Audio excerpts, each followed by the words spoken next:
लालची सास और समझदार बहुएं।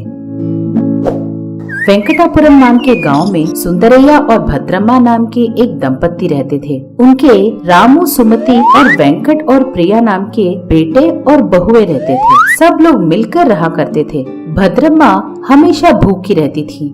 सब लोग दिन में 3 बार खाना खाते हैं, लेकिन भद्रम्मा दिन में 6 बार खाना खाती थी। इतना ही नहीं, अगर कोई ये कह दे कि कोई फल सेहत के लिए बहुत अच्छा है, तो वो घर में किसी और को दिए बिना सारा फल खुद ही खा जाती थी। इसका मतलब उसे भूख के साथ साथ खाने की लालसा भी हमेशा लगी रहती थी। वो जब भी खाना बनाती तो आधे से ज्यादा खाना खुद ही खा जाती थी। लेकिन परिवार के साथ बैठकर खाना खाते वक्त एक छोटे से कटोरे में थोड़ा सा खाना रखकर खाती थी। ये देखकर एक दिन बहू बोली, अरे ये क्या सासू माँ, इतना सा ही खा रही हो, एक प्लेट में खाइए ना। नहीं नहीं, मेरे तुम्हारे जैसे प्लेट में खाने के भाग कहाँ। मुझे तो दुनिया भर के बीमारियां लगी हैं। बीपी और शुगर ज्यादा खाऊंगी तो कुछ हो जाएगा तो। ऐसा बोलकर एक छोटे से कटोरे में चावल भी डालकर खाया करती थी। लेकिन वो एक ही बार में नहीं खा जाती थी। उसी कटोरे में वो 5-6 बार खाती थी। ये देखकर छोटी बहू रसोई घर में अपने जेठानी से बोलती है, दीदी आपने देखा क्या, सासू माँ एक ही छोटे से बर्तन में 1 बार खाने का नाटक कर रही हैं, लेकिन सच बात तो ये है कि उसी बर्तन में उन्होंने 6 बार खाना खाया है। इसका मतलब शायद उन्हें लगता है उनके खाने को हम लोग नजर लगा देंगे, इसीलिए वो अच्छे से प्लान करके ये सब कर रही हैं। इस तरह भद्रम्मा सबके सामने तो नाटक करती थी कि थोड़ा सा ही खा रही है, लेकिन जब सब लोगों के काम खत्म हो जाने पर अपने अपने कमरों में चले जाते थे, तो भद्रम्मा चुपके से रसोई घर में जाकर अपनी मनचाही सारी चीजें खा जाती थी।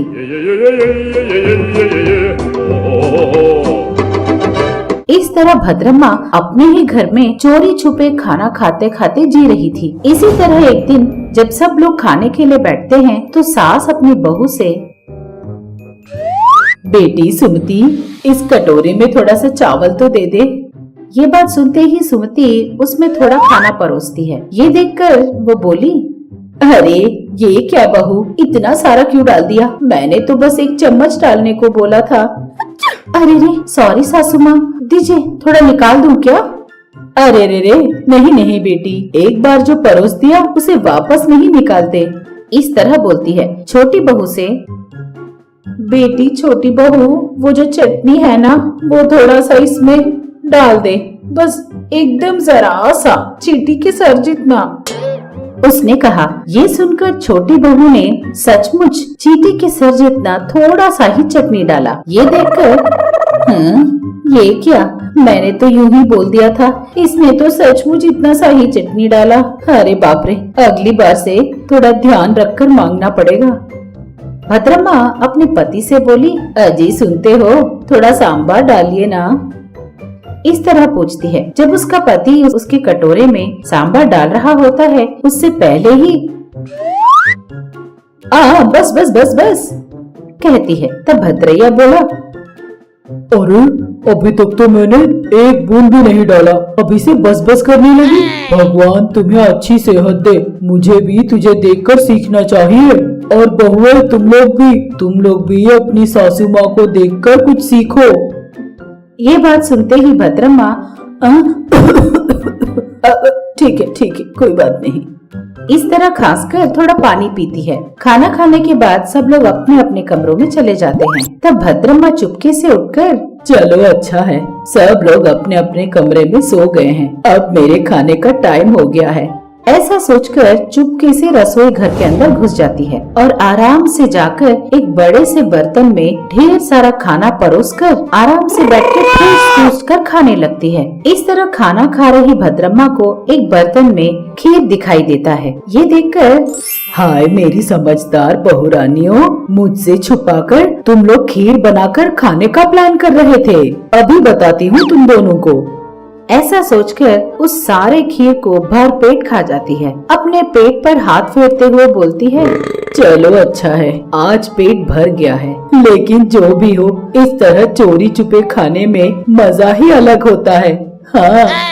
इस तरह बोलते हुए चुपचाप आकर सो जाती है। सुबह सब लोग उठकर अपने अपने कामों में लग जाते हैं, लेकिन भद्रम्मा बिस्तर पर वैसे ही सोई हुई थी।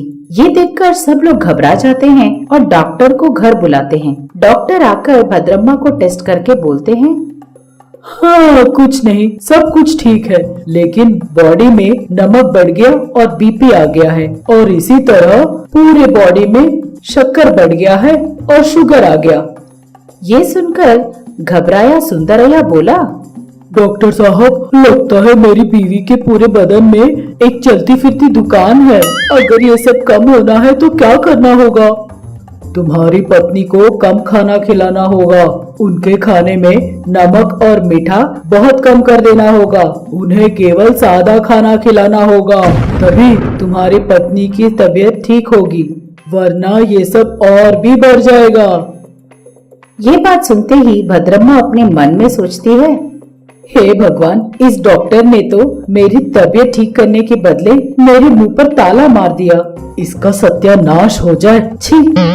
इस तरह सोच ही रही थी कि डॉक्टर एक इंजेक्शन देता है। इस तरह डॉक्टर घर वालों को कुछ सलाह मशवरे देकर इसके खाना कम करने की बात कहकर चला जाता है। अब दोनों बहुएं मिलकर अपनी सास के लिए रूल्स बनाती हैं। छोटी बहू फ्रिज को ताला मारकर अपनी सास को इधर उधर की चीजें खाने से रोकती है, और बड़ी बहू बिना नमक और मिर्ची के सादा सा खाना बनाना शुरू करती है। बेचारी भद्रम्मा को अब खाने के लिए कुछ नहीं मिल रहा था, तो वो सोचती है, हे भगवान, ये मेरी क्या परिस्थिति हो गई है। छोटी बहू ने सारे स्नैक्स फ्रिज में डाल दिए और ताला मार दिया ताकि मैं कुछ न खा सकूं, और बड़ी बहू ये मुझे सादा खाना खिला खिला कर मार रही है। मैं इस बीमारी की वजह से नहीं, ये सब खाना खा कर ही मर जाने वाली हूँ शायद। कुछ भी करके इस सादे खाने से मुझे बचा लीजिए भगवान। इस तरह सोचने लगी। तब भद्रम्मा बोली, सुमति, जरा खाना तो खिला दे बेटी। ये बात सुनते ही सुमति एक छोटे से बर्तन में खाना डालकर उससे भी एक छोटे से बर्तन में सादा और फीका सब्जी डालकर भद्रम्मा को खाने के लिए परोसती है। अरे ये क्या बहू, बस इतना सा खाना, ये खाकर मैं जीऊंगी कैसे? देखिए सासू माँ, डॉक्टर ने जैसा कहा है हम वैसा ही करेंगे। अगर आपने ऐसा नहीं किया और ज्यादा खाना खा लिया तो आपकी जान पर बन जाएगी। आपको ध्यान रखना होगा ना सासू माँ। लगता है यही अच्छा होगा। ऐसा खाना रोज रोज खाने से तो अच्छा सीधे एक ही बार ऊपर चली जाऊंगी। अच्छा ठीक है। बहू प्रिया, शाम हो गई है, कुछ मीठा सा खाने को दे दे। इस तरह पूछती है। तब प्रिया एक छोटा सा मैसूर पाक और एक छोटी सी जलेबी लाकर, सासू माँ मुँह खोलिए, आप हमेशा बोलती है ना कि चींटी के सर जितना, चींटी के सर जितना ही देना। आज मैं आपको बस उतना ही खिलाऊंगी। ऐसा बोलकर भद्रम्मा के मुंह खोलते ही उन्हें उसके मुंह में डाल देती है। उन टुकड़ों को खाकर भद्रम्मा बोलती है, क्यों री, ये क्या मिठाई के टुकड़े हैं या हीरे जवाहरात के टुकड़े कि बस इतने इतने से ही डाल रही है? इस तरह बोलते हुए उन छोटे से टुकड़ों को खाकर सोचती है, अरे नहीं नहीं, अगर ऐसा ही चलता रहा तो मैं तो 2 ही दिनों में मर जाऊंगी।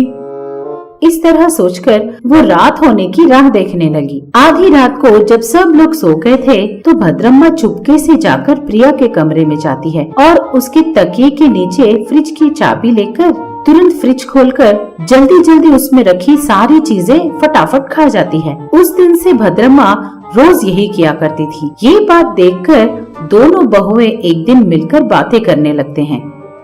दीदी, हर दिन फ्रिज का ताला बंद का बंद ही रहता है, लेकिन उसके अंदर के सारे स्नैक्स गायब हो जा रहे हैं। ये कैसे हो रहा है? हाँ प्रिया, मैं भी देख रही हूँ, घर में बचा कुचा सारा खाना गायब हो जा रहा है। लगता है ये सब अपनी चोर सास का किया धरा है। तो अब क्या करें दीदी? इसके लिए मेरे पास एक मास्टर प्लान है। चल, ऐसा बोलकर वो खीर बनाकर उसमें फेविकॉल डाल देती है। हमेशा की तरह भद्रम्मा रसोई घर में जाकर चुपके से खीर खाने लगती है और जिसकी वजह से दोनों बहुएं उसे पकड़ लेती हैं। ये देखकर सास घबरा गई और कुछ बातें करने की कोशिश करती है, लेकिन फेविकॉल की वजह से उसका मुंह चिपक जाता है। तुरंत दोनों बहुएं मिलकर मुंह पर कुछ लगाकर उसका मुंह खोलती हैं। सुमति बोली, सासू माँ, आपके खाने से हमें कोई आपत्ति नहीं है, लेकिन आपकी सेहत का ध्यान रखने के लिए ही हम ऐसा कर रहे हैं। जो भी खाओ थोड़ा सा खाओ, वही तुम्हारे लिए अमृत बनता है। अगर जरूरत से ज्यादा खा लिया तो वही जहर बन जाता है और आपके शरीर को हानि पहुंचाता है। ये सुनते ही सास शर्माते हुए बोली, हाँ बहू, मुझे इस बात की बहुत खुशी हो रही है कि तुम दोनों मेरी सेहत के बारे में इतना सोच रहे हो। आगे से मैं इस तरह कभी नहीं खाया करूँगी। मैं सब कुछ बस थोड़ा थोड़ा ही खाऊंगी। इस तरह वो अपने दोनों बहुओं को वादा करती है। उस दिन से वो बस थोड़ा सा ही खाना खाना शुरू करती है और अपने सेहत का भी ध्यान रखने लगी, जिसकी वजह से सारा परिवार खुश रहने लगा।